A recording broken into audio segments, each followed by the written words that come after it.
Agter die skerms is 'n romantiese komedie, eintlik meer soos 'n vars.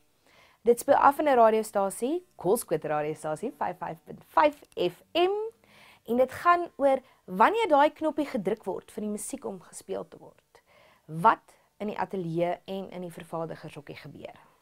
Dit is 'n kortfilm, so ons het nie baie tyd nodig gehad nie. Ons het 2 dae geskiet, alhoewel dit baie harde werk was.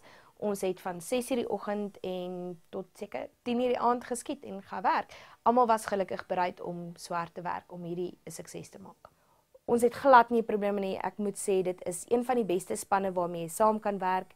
Almal doen iets, almal is bereid om hard te werk en almal is bereid om die ekstra myl te gaan.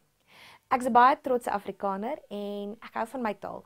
Ek voel dit moet lewendig gehou word deur flieks, deur musiek. Ons doel met die film is om te leer, om ondervinding op te tel en te kyk of ons 'n voet in die deur van die Afrikaanse filmbedryf kan kry.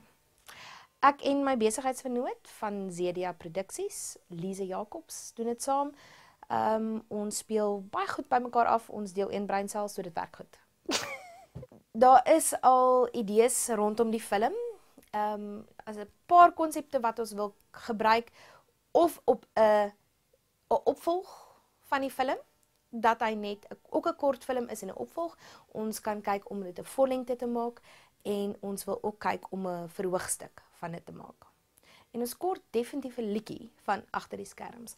Agter die skerms saam met Janine. Ek weet nie. Tada!